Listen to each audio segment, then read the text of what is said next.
Lepo pozdravljeni na današnjem webinarju. S kolegom Damjanom Kovačičem vam bomo približali največji inovacijski val v zgodovini in kako vlagati v takšnem okolju.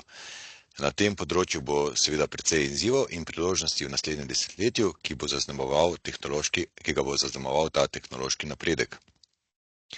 Najprej za začetek zelo na hitro pogledajva dogajanja na kapitalskih trgih. Vsaj letošnje leto je bilo izjemno, v povprečju so delnice v evrih pridobile že skoraj 14%, od začetka bikovskega trga pa kar 36%.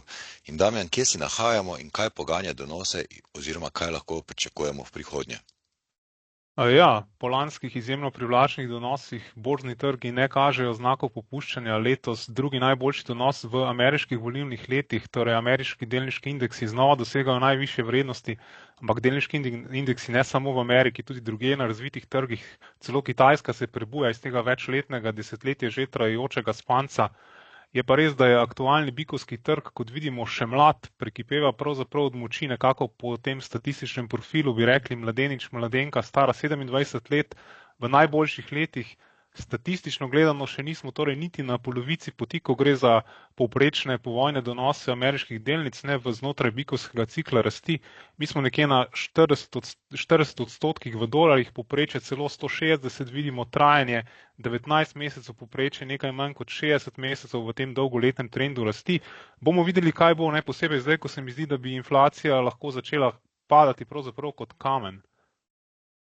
Ja, greva kar direktno k osrednji temi najinega pogovora danes. Kako vlagati v času največjega inovacijskega vala v zgodovini človeštva? Oziroma zanima me, kako umetna inteligenca poganja donose delniških trgov v tem borznem ciklu. Ja, lahko pogledava, katere delnice so konkretno matematično največ prispevale k donosom na delniških trgih.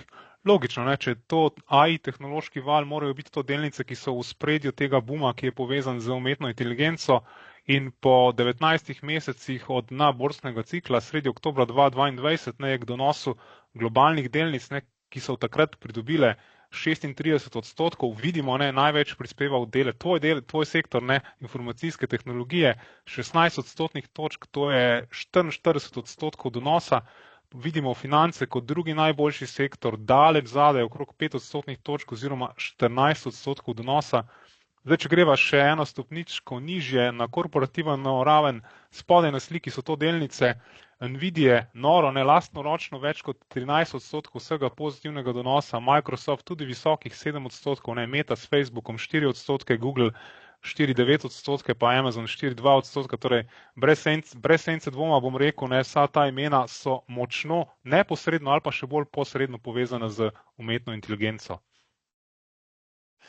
Ja, najprej, ali se te ne zdi, da pretiravamo, da v zadnjem letu napihujemo zgodbo o umetni inteligence preko vseh razumnih okvirov? No, moje izhodišče je, da ne, da AI fenomen že požira svet. Jaz osebno verjamem, ne, da so največja finančna tveganja povezana z temi neracionalnimi vročimi zgodbami, pa tudi potem seveda s spremljajočim napihovanjem premoženjskih balonov, ki pa nimajo prave fundamentalne podlage. Ne. To pa po mojem vsekakor ne drži za to AI revolucijo, ne, ki se odvija. Kakšne spremembe pa lahko pričakujemo od tehnološke revolucije na podlagi umetne inteligence? Ker se oba se strinjava, da bo spremenila svet, vse tako kot osebni računalniki, internet in mobilni telefoni in zelene tehnologije, mogoče tudi kaj več? Ja, sam zelo rad citiram Billa Gatesa, ne, ki pravi, da mi precenjujemo spremembe, ki se bodo zgodile v prihodnjih, recimo 2 letih, podcenjujemo pa tiste spremembe, ki se bodo zgodile v naslednjih 10 ali 20 letih. Ne. To prav gotovo velja na splošno tudi pri vlaganju na finančnih trgih, ko gre pa za revolucijo, ki je povezana z umetno inteligenco, bom rekel, pa velja ravno nasprotno. Ne. AI, ne, s svojim tem neverjetnim napredkom postavlja res na glavo vse, ne, vsi smo podcenjujemo to osupljivo hitrost razvoja. Ne vem, poglejmo si te zmogljivosti, recimo najnovejše ChatGPT tehnologije 4o, ki so ga predstavili pred nekaj tedni, to samo gledaš, ne, z odprtimi očmi, kaj zmore, ne, ta umetna inteligenca. Ja, dejansko je zelo osupljivo, ne, se to ni več ni samo generativna umetna inteligenca povezala z nekim tekstovnim vmesnikom, ampak zdaj smo že na meji čarovnije pa magije, se prepoznava glas in ima je izjemno nizko latenco, Sora generira videoposnetke, ne, tako da tudi poteka dejansko tudi že AI oborožitvena tekma, ne. Ja, pač umetna inteligenca je preprosto za mene edina igra v mestu, če se tako izrazim, ne, in mogoče smo, ne, hipoteza pred najhitrejšo dobo inovacij v zgodovini človeštva, ne, kaj vse to prinaša, ne vemo, ne, ampak jaz mislim, da bo umetna inteligenca spremenila vse, ne. To je pač moj poudarek, je pa mogoče ne jutri, pa ne čez noč, ampak skoraj čez noč, ne. In kako hitro, ne, pa se torej razvija umetna inteligenca in ali jo lahko primerjamo z Moorovim zakonom pri računalniških procesorjih, kjer so več desetletij je število tranzistorjev na čipu se podvojilo vsaki 2 leti. Ja, super si dal primerjavo, ne, AI tehnološkega vala z mikroprocesorji. Jaz ne bi sicer primerjal direktno umetne inteligence s pojavom interneta, ne, ker smo pač takrat vse računalnike povezali v omrežje in je bil poudarek na mreži, ne. Zdaj, kaj je AI, ne, kot pravi Ilya Sutskever, ne, on je en pionir z največ publikacijami na tem področju, so to možgani znotraj računalnika in torej zelo podobno kot je mikroprocesor bil, je še zmeraj srce računalnika, ne. AI so pa možgani v računalniku, ki pa potrebujejo neverjetno brutalno, ne, računsko moč, ne. Torej danes so tipično to teraflopsi, ne, te enote, 1000 milijard zelo kompleksnih računskih operacij na sekundo, recimo Nvidia grafična kartica GPU danes moderna, Hopper ima 2000 teraflopsov, ne. In kaj konkretno lahko razberemo iz tega grafa, ne, ki praviš, da si ga narisal kar za ChatGPT-jem v manj kot minuti?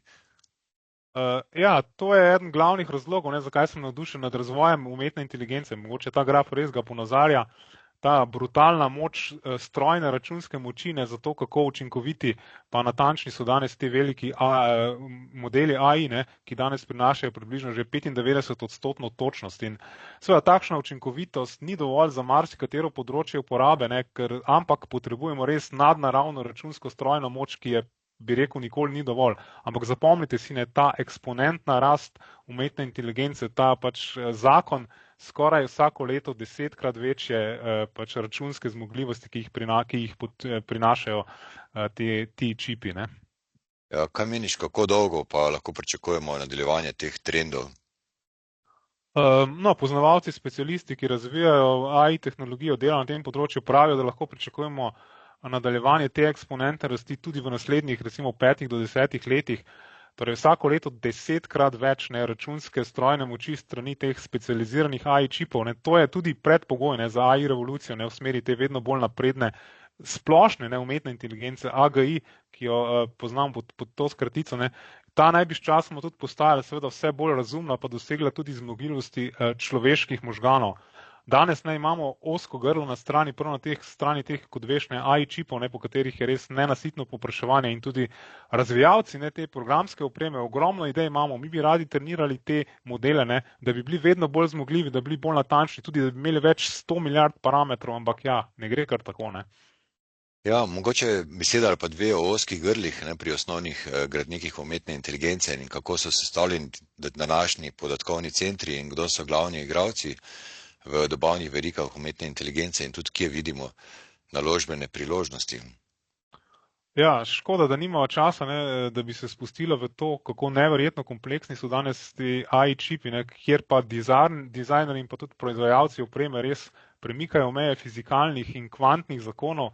Jaz sem nekje slišal eno tako primerjavo, da je danes dizajn teh 3D čipov recimo podoben, kot če bi delali maksimalno podroben načrt za neko milijonsko mesto z vsemi hišami, ulicami, komunalno infrastrukturo, recimo pohištvom, avtomobili, tudi z vsemi, seveda, pa z vsemi meščani in drugimi prebivalci, mogoče ne vem. Tako da, če pogledava Nvidijine grafične procesorje danes recimo uporabljajo, ki se uporabljajo v podatkovnih centrih, prejšnja generacija, ne, A100, ne, je imela 54 milijard tranzistorjev, danes ima ta Hopper H10 okrog 90-100 milijard tranzistorjev, ne. Pred enim tednom je pa pač prišla napoved, da bo imela naslednja generacija B, ta, ne, B100 Blackwell, bo imel pa skoraj 180 milijard tranzistorjev. Tako da v tipičnih teh velikih podatkovnih centrih je danes več kot 40 tisoč grafičnih čipov, ki pa porabijo povprečno vsak 1,3 kW, recimo toliko, kot je neka električna poraba povprečnega gospodinjstva. In lahko si hitro izračunate, ne, da porabi en velik podatkovni center, res ogromno električne energije, 50 megavatov, to je, bom rekel, tako čez palec slaba desetina jedrske elektrarne Krško in OpenAI, ne bi prej, ko si omenjal, video orodje Sora, ne bi pač uporabljal 720 tisoč teh Nvidijinih H100 čipov, ki so pa danes vredni več kot 20 milijard dolarjev in pa kaj pa poraba električne energije, malenkost bi rekel 940 megavatov, to je pa ena tipična jedrska elektrarna, mislim res noro in seveda novi čipi so vse hitrejši, vedno bolj energetsko so učinkoviti, ampak ob 10-krat ali pa 100-krat večji, te računski zmogljivosti bojo pač tudi podatkovni centri, bojo hočeš nočeš vedno večji porabniki električne energije. Ja, torej v katere panoge oziroma podjetja lahko vlagamo v tej zgodnji fazi inovacijskega cikla umetne inteligence in kdo so po tvojem mnenju bodoči zmagovalci? Ja, ključno vprašanje si mi postavil za milijardo dolarjev oziroma v končni fazi pač več kot 1000 milijard dolarjev ustvarjene vrednosti teh podjetij v naslednjih letih, desetletju. Katera podjetja bodo največji zmagovalci, ki bodo prinesli tudi našim vlagateljem največje donose, res mogoče tudi takšne, ki jih še nismo videli doslej. Jaz bi jih razdelil v 3 kategorije, te igralce. Prva, vsem najbolj razumljiva, v zlati mrzlici pač prodajamo krampe in lopate tistim, ki iščejo zlato, iskalcem zlata.